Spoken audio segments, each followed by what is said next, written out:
Hello, everybody, and thank you for joining me. First webinar for the year.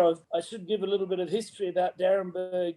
First of all, my great-grandfather bought the vineyard in 1912, but he was actually in the wine industry for the previous near 30-odd years. So he was director and treasurer of Hardy's Wines. You can see the picture now of the D'Arenberg Cube and the original homestead there that my great-grandfather bought. It was built in 1880 and is now a restaurant, which you saw a picture beforehand of a plate of food there. And the winery is actually slightly out of the picture there. The vineyards were all planted in 1880 as well. This building, the D'Arenberg Cube, I designed about 17 years ago. And my father and his brother and sister thought it was a crazy idea and it will never happen. But I managed to convince them that it should happen as a visitor centre, a tasting room, restaurant, and art gallery. And yes, we opened 3 years ago now. And it's been very, very busy, and it's really made a big name for ourselves over here. But my father joined the company in 1943. After finishing only a few years of education. He was homeschooled first of all, and then just had 5 years of education. And he worked the vineyard with horses for the first 8 years or whatever. And then got the first rubber-tired tractor in McLaren Vale, actually 1948. So he loved that because he could bore up and down the roads and kill all the plants and keep on top of the weeds, which he could never do with the horses beforehand. When I came along, I actually changed all that and said we're not going to cultivate anymore, and we're not going to use herbicide, and we're not going to put on fertilizers and not irrigate if we can help it as well. And Dad said, well, we better sell the vineyard now while we can get something for it before all the vines die. And fortunately, they didn't die. In fact, they made much better quality grapes. And he was quite amazed at how the quality of the vineyards went up. And hence that introduces actually the single vineyard wines we're going to be tasting today, which are all from these vineyards largely. There's a few other vineyards we've bought in the last 20 odd years that are snuck into this program, but most of them are on this original property. We have 20 amazing sites, Shiraz vineyards that are potentially going into this project. And we have 3 Grenache. The Grenaches are district-based, but 2 of them are single vineyard all the time anyway, but the other one's not. But all the Shiraz are single vineyard Shiraz wines, so vineyards that we own. And I mentioned that are going into the Dead Arm, of course.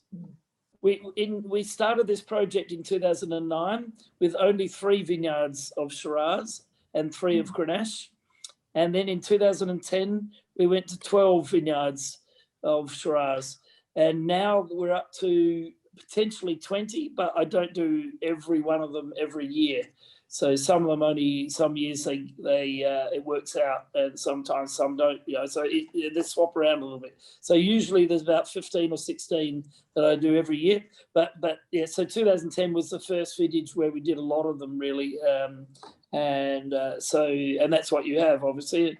The current ones that we sell at the winery right now are 2013, which is I like them to be mature because of the tannin structures. You can see the basket press there, which is from the 1850s, I think, is when it was made, everything we do is basket pressed. We have 10 basket presses that are all obviously going all the time. All our whites are all basket pressed as well. All of these wines were all made exactly the same way. They were all made with picking around the same sugar level. They came in at a temperature of around 16 or 18 degrees. They all got to 30 degrees Celsius maximum at 7 Beaumet in the fermentation. And they all got cooled for the last part of ferment to slow the ferment down. and they largely all stayed on skins till there was not a lot of sugar left. So and then they all were pressed off into old French oak, or not too old, some old, but no new oak. Some of the barrels might be 3 years old, but some are more like 6 or 8 years old. And so we're not looking at oak in any of these wines. It's purely just the tannins from the vineyard we're trying to see. So we have these small fermenters going all the time. They're submerged cap fermentation. So you can see here the skins are held down by a raft in the fermentation. And that's a very gentle process. So we aim for all whole berries at the beginning of ferment. And as it starts fermenting, the compaction of the layer of skins gradually forms a bit more, and the juice oozing out through the cap is solvently extracting the flavour instead of plunging, which is a very aggressive technique of grinding skins and seeds. So this is a very gentle technique, and maybe there's edges of carbonic maceration that start happening a bit too, but not. They don't really look particularly carbonic macerated, so I wouldn't say that's a big feature. But it's more gentle, and it's solvent extraction rather than mechanical. These wines we also don't rack in the winery. I just thought I'd say that. So they're foot trod once at about probably 2/3 of the way through the ferment, when we've started to cool the ferment down and we want to cool the skins down with the cold juice. And then we put it all back together as a submerged cap. And then we don't do any racking. So they stay on the lees in the barrel. So the lees are really mostly just pulp and yeast, because we haven't been plunging, so we haven't been grinding any skins and seeds up. Then it's a very thin layer in the bottom of the barrel that is yeast. We're scavenging oxygen, stopping the wine from oxidizing. And the lees, the pulp, will be adding a little bit more minerality to the wine. So it keeps the wine fresher and a little bit more mineral tannins, which age nice and gracefully. The 2010 vintage I should talk about was a vintage which was quite mild through the whole season, relatively early ripening, which has really become quite common nowadays because of climate change and more CO2 in the atmosphere. But I found that the ripeness of the berry flavour was at the right ripeness at relatively low sugar levels, so a little bit lower than what we often pick at. And I didn't want to get caught with grapes getting shriveled, and so I started earlier in picking, which I'm really glad, because they're really bright and lively and have a lovely freshness about them, as I say. D'Arenberg is pretty central. We've got the sea on one side, the mountains on the other side, and we are quite central. And this particular vineyard, the Fruit Bat Vineyard, is the most inland vineyard that is on limestone, on the Blanche Point Formation limestone. It's called. It's only like a nearly 30-year-old vineyard, so it's relatively young. It's about 10 kilometres inland, maybe probably 10 or 12 kilometres inland. It's not far from the D'Arenberg winery, which is about 8 kilometres inland, and it's quite rare. It's actually got sand on limestone. I don't know of really any other vineyards that have sand on limestone. So the sand always gives elegance to the wines. The limestone always gives you a good healthy tannin into the wine, and the sand will give you elegance and perfume. And so you can see this wine is already nearly 11 years old now, but the 2010s are really lovely wines. They have a really lovely brightness about them and freshness, and even though it's not a big wine, it has a good pepperiness going on in there. The fruit bat is called the fruit bat because there's a shearing shed from the 1800s on the property, and the fruit bats live in the shearing shed. So I'm hanging off the stripe on the next vintage, but in 10 it was actually I was trapped under the label.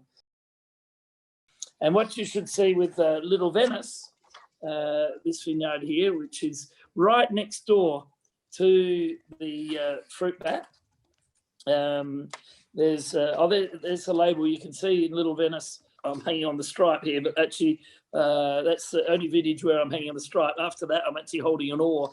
I know. And we're now right next door to the previous vineyard. Same age of vines. The only difference is that this vineyard isn't sand on limestone, it's red-brown earth on limestone. So the red-brown earth is really quite has a lot more loam, clay mixed up in it. It's quite shallow, and the red-brown earth gives more tannin than the sand. The sand doesn't have anywhere near as much aggregate in it, and so it is more elegant.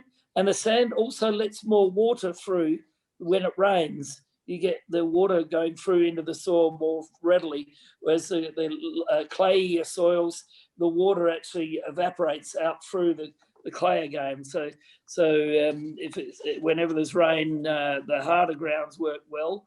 If there's too much rain, and when it really dry years, the sands work quite well because they let a little bit more moisture in. So it's quite interesting, the difference.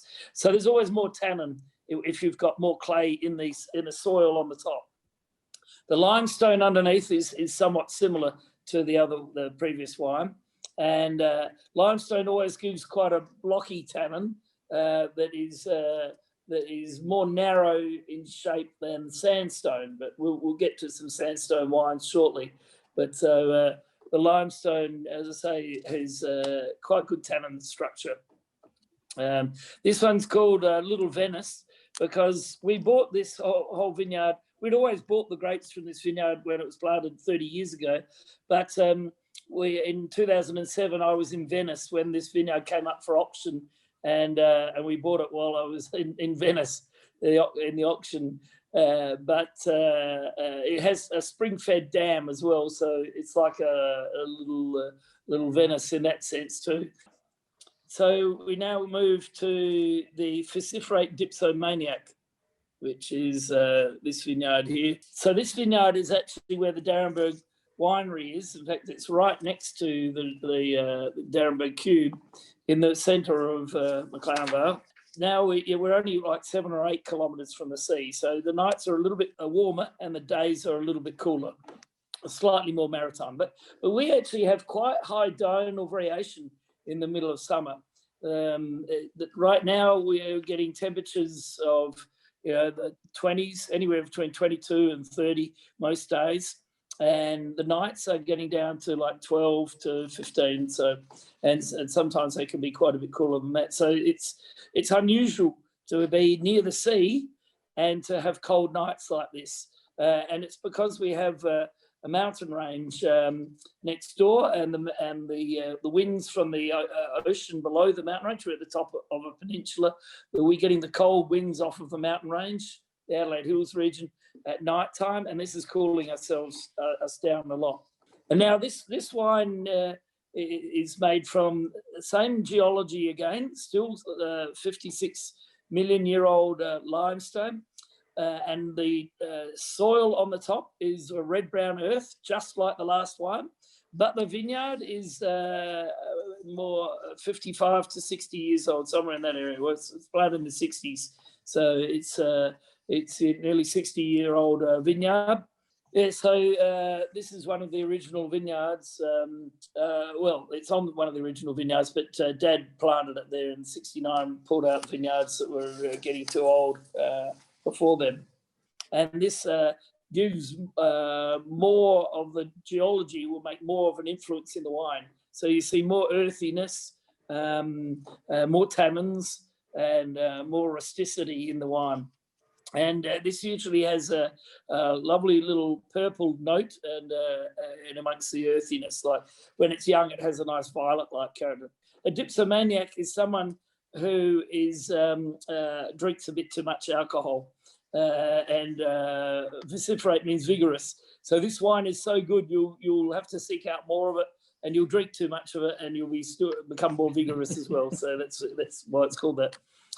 So the next wine we've got is a Swinging Malaysian, and there's the Swinging Malaysian vineyard.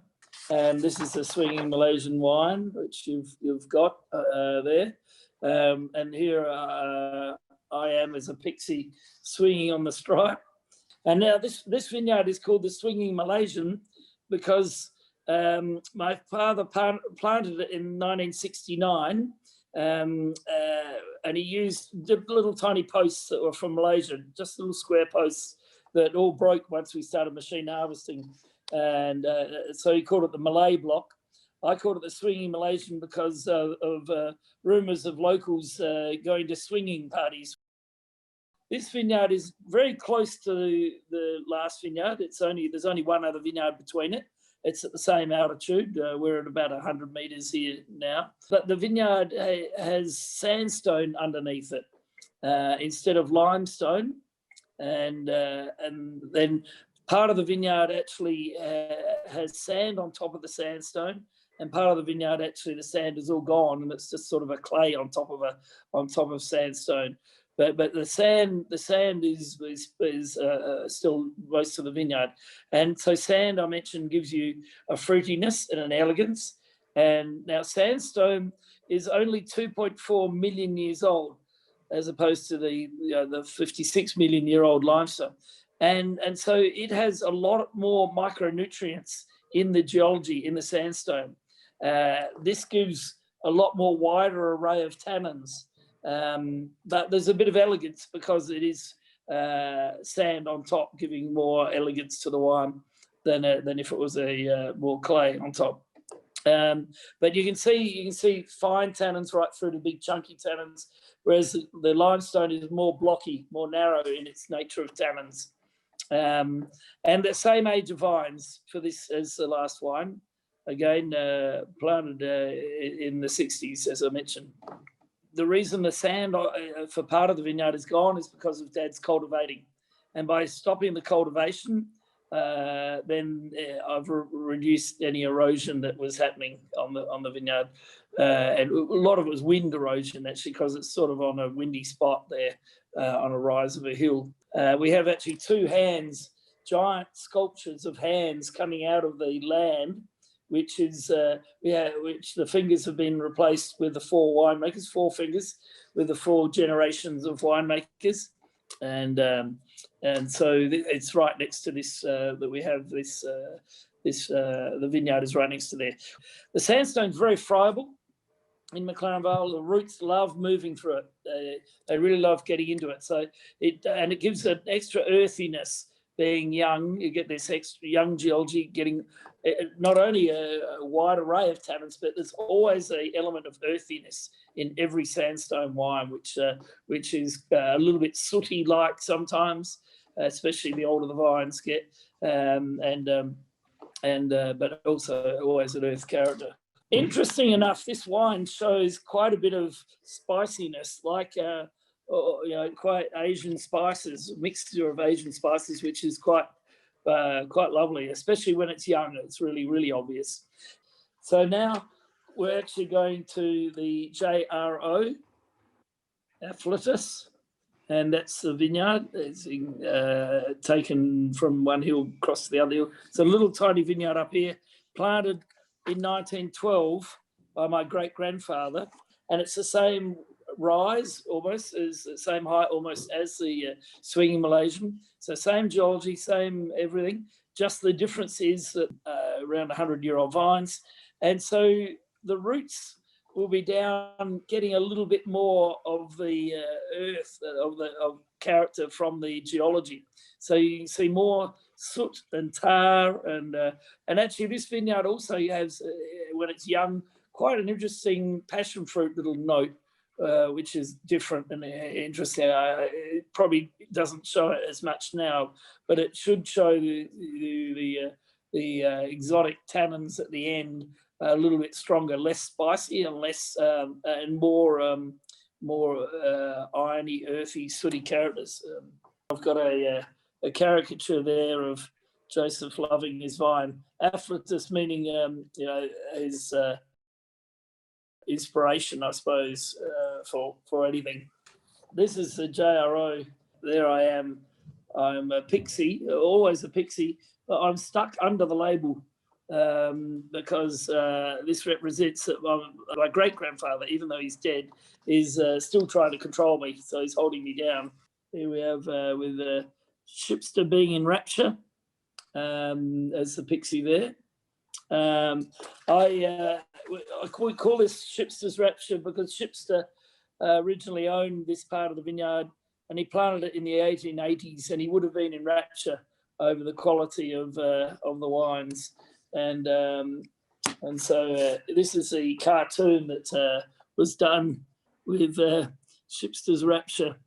Now, this vineyard is actually immediately south of the last wine we just tried, but the one we just tried was sand on sandstone, and this is now on limestone.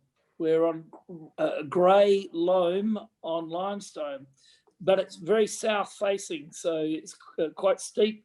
And the cold air drainage, we're getting the bottom part of it is actually in the gully, a small gully of a beginning of a creek line, and so the nights are cooler for this site. And so the limestone always gives structure, but the coolness reduces the structure slightly and gives a bit of a mintiness. So this wine, when it was young, was really quite minty, and probably some of that herbal mint-like notes are disappearing, but hopefully you can still see it. And the grey loam will give earthiness, so you'll see some earthiness. But of course, these vines are only 50 years old, 50 to 60, like the other vineyards, but not the 100-year-old vineyard that it is right above it.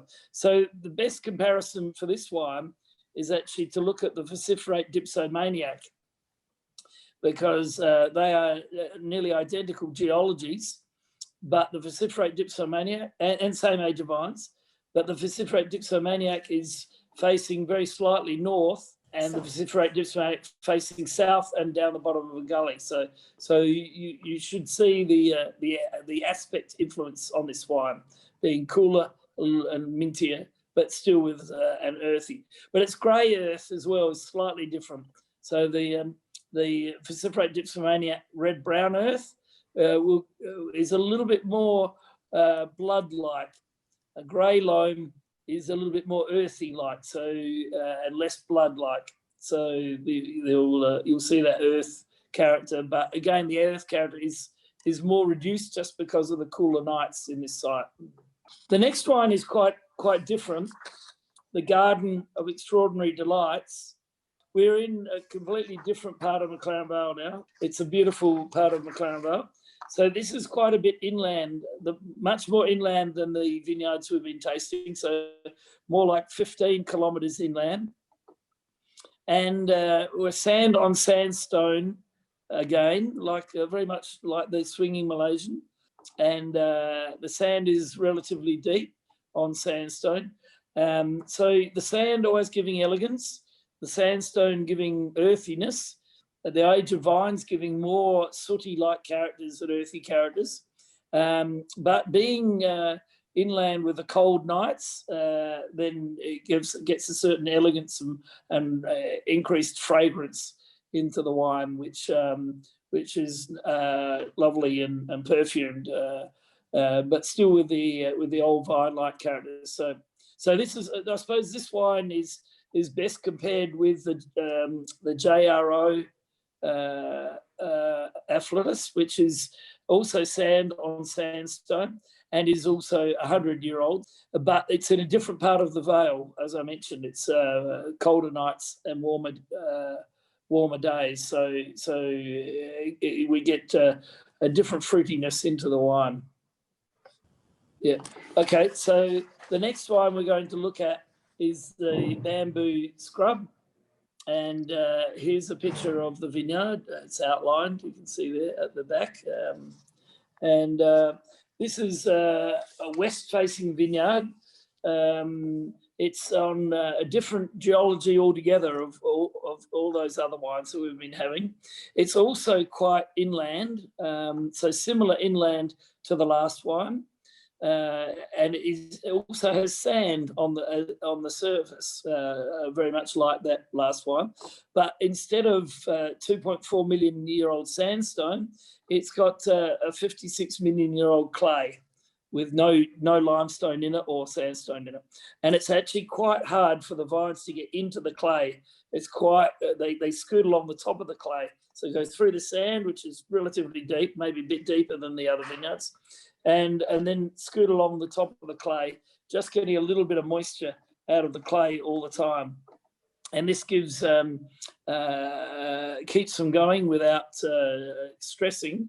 But really, most of the character is actually the sand, which of course has very little aggregate compared to a clay.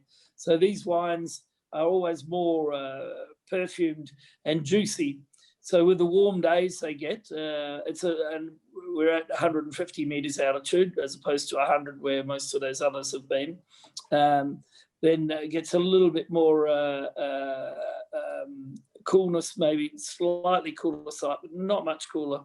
But the sand gives that gentleness and elegance. And it's called the bamboo scrub because there's bamboo on one part of the vineyard and a scrub of native bushland on the other side of the vineyard. So this wine is probably best compared with the next wine, actually. It's the only difference between this wine and the next wine is the age of the vines. The Blind Tiger, on the same slope as the last wine, west facing, there's just another vineyard in between them, and it's west facing, same height, same sand, same everything, except for the vines were planted in 1926, and that was during Prohibition in America. And so people, the only place you could drink was in a speakeasy called Blind Tiger was one of them, or chain of speakeasies. And so I call it Blind Tiger. And because when you drink too much of this wine, you'll end up blind. And you might be, but on the way there, you might be enraged and be like a tiger with lots of verve, I suppose.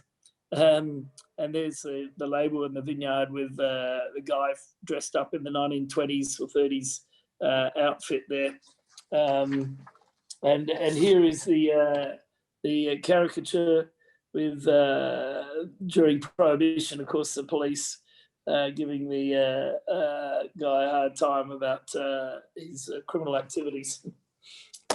So this, the age of the vines is the only difference. So what you can see is it has more sooty, irony tannins, and very likely the roots are a bit more into that clay, that almost impervious clay, but they are in there a little bit. And so there's more tannins, more ironiness and sooty character. So it's quite interesting to compare those two and get that extra flavour and character. As I say, the top soil always gives you young vines, the main part of the character. The geology underneath the soil, as the vines get older, has a much bigger impact into the wine, and that's what you're seeing in this wine. And why old vines, I think, are very interesting and useful. Some people find the old vine character overwhelming in some cases, and so winemakers sometimes pull them out when they're getting older because they want more of the soil character rather than geology character. So this is the other side, Shiraz. So you can see here, that's actually a picture of the winery, and with the vineyard there, and it's on the other side of the hill compared to where most of the vineyards we've been tasting. So Dad always called this the other side. So I was not very creative and came up with the same sort of name, other side. These vines were planted in 1918 by my great-grandfather. So they're nearly 100 years old when this wine was made. And there's a lot of grey and brown loam on top of limestone and on top of sandstone. So this is always one of the most tannic wines. We're back at the old part of the vineyard, so we're only 7 or 8 kilometres away from the sea, as opposed to the last one, which was more like 10 to 12 kilometres, about 11 kilometres probably, from the sea. So days are a little bit cooler and nights are a little bit warmer, which is going to give you a little bit more richness. But of course, the big difference is that we're looking at almost 100-year-old vines in both cases, but the sand you can see giving elegance to that blind tiger. And there's actually, it's a very it's slightly north facing and slightly west facing, and so sort of like it's got a little tiny gully, and there's sometimes a little bit of wet feet in the right down in that little bit of gully. And so I think there's probably a little bit of peat in there, which is adding to this dark chocolate sort of character that we can get in there. This wine was very often so tannic that I wouldn't use it in the blend. If the Dead Arm was looking very tannic, I'd be very careful about how much I'd use to this wine in the blend, and I'd discard it, thinking that it was just tannin. It was often very difficult to see the fruit characters when it was young. And in 2010, I remember this was actually a very tannic wine, and I hummed and hawed, and I said, all right, let's just keep it separate anyway, and we'll see what it turns into. And I was beautifully surprised at how it did open up and produce lots of these interesting flavours. Should move along to the amaranthine. This vineyard strings between the Swinging Malaysian and the J.R.O. So it goes down through the gully and back up the gully again. And so, but it's actually a combination of geologies. It's got sand on sandstone for about a third of it, and then a third of it is sandstone or limestone with the topsoil all gone, so it's quite struggling. And then the last third, which is facing north, and so back up the other side of the gully, is on limestone, and is sort of grey loam on limestone. So this wine really, you can't attribute, it's so many different geologies going on in this and soils and things, that it's just a sort of complete wine. And it has so many different characters of licorice and earth and different types of tannins. It's really quite interesting to look at. Amaranthine is the colour purple, and it's also used in paint. It's the colour purple paint, and it's the vineyard and the label. And it's called, it also means everlasting, and this has always been an important ingredient in the Dead Arm, this particular vineyard. The amaranthine here with an ant in an army tank. So, of course, ants are everlasting, and an ant in an army tank is very much everlasting. So that's the cartoon for the Dead Arm there. This is named after, if you drink too much of this wine, you'll pass out and wake up lying on your arm, and it'll be numb. And so it's like a dead arm that you've slept on. But, well, that's half the name. The other half is actually a fungus that gets into the pruning cut of the vine and kills off half the vine. And I talked about this earlier on, of course. And it's a disease that is everywhere in the world. And the older the vines, the more prevalent it is, and you have to remove it every 10, 20, 30, well, usually between 20 and 30 years is usually where we work on removing it. So the Dead Arm is really a combination of all of those wines put together, and some other grower vineyards that we have that are quite old vine and quite expressive. But you can see the elegance and you can see the power. You can see both things coming into this wine, which makes it quite interesting to have a look at. All the different irony notes, some of the chocolate notes, lots of the fruity notes, fragrant notes, juicy notes, and tells the story of the final blend. Now, Grenache, I should say, first of all, Grenache is actually a very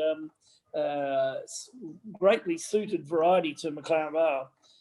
Halliday, most journalists in Australia will say that Grenache, the best place for growing Grenache in Australia is McLaren Vale, because we have great fragrance in Grenache, great spiciness, great length, very long wines that have very good acidity in McLaren Vale. And Darrenberg we have 15 different Grenache vineyards, and we buy from about another 20 or 30 different growers of Grenache. I haven't added them up, but we're a big believer in Grenache, and Grenache is spread through a lot of our different wines that we make.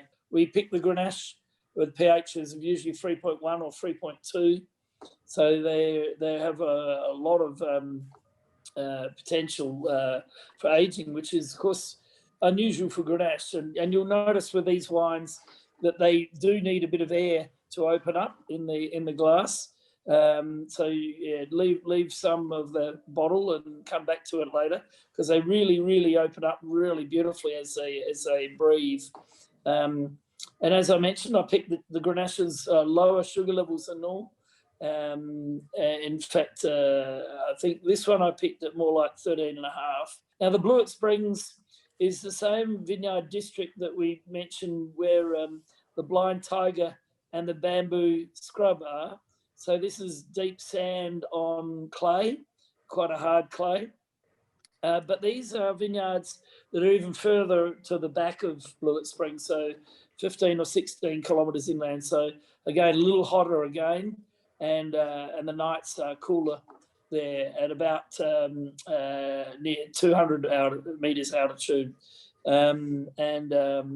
So this is the only one that's not a single vineyard. It's actually a single district wine, Blewitt Springs, we call it. And this is the more elegant of them because it's deep sand and has a nice juiciness with the deep sand, and less about the tannins from the clay, because the clay is hard to get through for the vines. These are very low yielding vines. They're all old, so about 50 to 80-year-old vines for this wine, and so that's juicy, as I mentioned. Now, the Beautiful View district is actually where the Darrenberg winery is, where a lot of those vineyards we've been tasting today are. But this is a vineyard at the back of near the other side, actually. It's on the other side. So the days are going to be a little bit cooler, nights are a little bit hotter than where we just tried, but it's red brown earth, mostly red, on top of limestone, with quite a lot of ironstone in the vineyard too, big chunks of ironstone. And so there's more flavour, richness, even though I've picked this actually less ripe, there's a richer, creamier character that you get from being closer to the sea. And of course, there's a richer character because of the red-brown earth on the top. And then there's more tannin because of the limestone. And this vineyard is the oldest vineyard of Grenache in McLaren Vale. So it was planted in 1912, so very nearly 100 years old. It is during this era, we were not putting any tractors in the vineyard. So all of our vineyards are now organic and biodynamic. We're the largest biodynamic grower in Australia. But this vineyard, we went one step further. We actually didn't even put tractors into the vineyard at all. We just did pruning by hand. The sheep did the mowing during winter, and we picked by hand with horses pulling along the drays to collect the grapes. And so no CO2, no carbon was emitted during because no tractors were in the vineyard, which is quite nice. And it's quite close to the winery, so the horses took the grapes back up to the winery. So a bit bigger, as I mentioned, a bit more tannin, more a silage-like character. You get a blood-like character in red-brown earth and silage, and then the ironiness of it and the tannins of the limestone. So the last wine is the McLaren Sand Hills. So here's the cartoon of McLaren Sand Hills. So we're now at the same vineyard, as where the Garden of Extraordinary Delights was. So this is a lot further inland. Actually, it's the same distance inland as what the Blewitt Springs, the first Grenache, is that we're looking at here. But it's sandstone underneath rather than an impervious clay. And the sandstone is friable. The roots love getting in there. So this is always the most irony, sooty thing that you get. Sandstone gives so much earthiness. So it's young geology. The other two are in their 50s. This is only 2.4 million years old. So a lot more micronutrients and a friable soil. And it can have clay mixed up in the sandstone as well, usually. Can be up to actually 80% clay or no clay at all. So it's quite interesting how that adds extra flavours and complexity to the vineyards which are on sandstone. So, and this is, I often think this is my favourite district for growing Grenache, but not many people realise the differentiation of this sand on sandstone versus sand on clay in McLaren Vale. And some people would call it part of Blewitt Springs, but it shouldn't be called Blewitt Springs because it makes quite a different wine, as you can see from this. These are all bush vines. None of these vines are on a trellis. They're just little bush vines with very low yields. We're normally talking around the half a tonne per acre as the yield. So we often have quite poor weather during flowering. Where McLaren Vale is about 1 degree colder than Shannon-of-Tapat. So we're like halfway between Shannon-of-Tapat and Cote Rôtie in temperature. So we're getting more red fruit and spice character into our Grenaches and lovely acidity than the darker characters of maybe Shannon-of-Tapat might have in their thicker wines.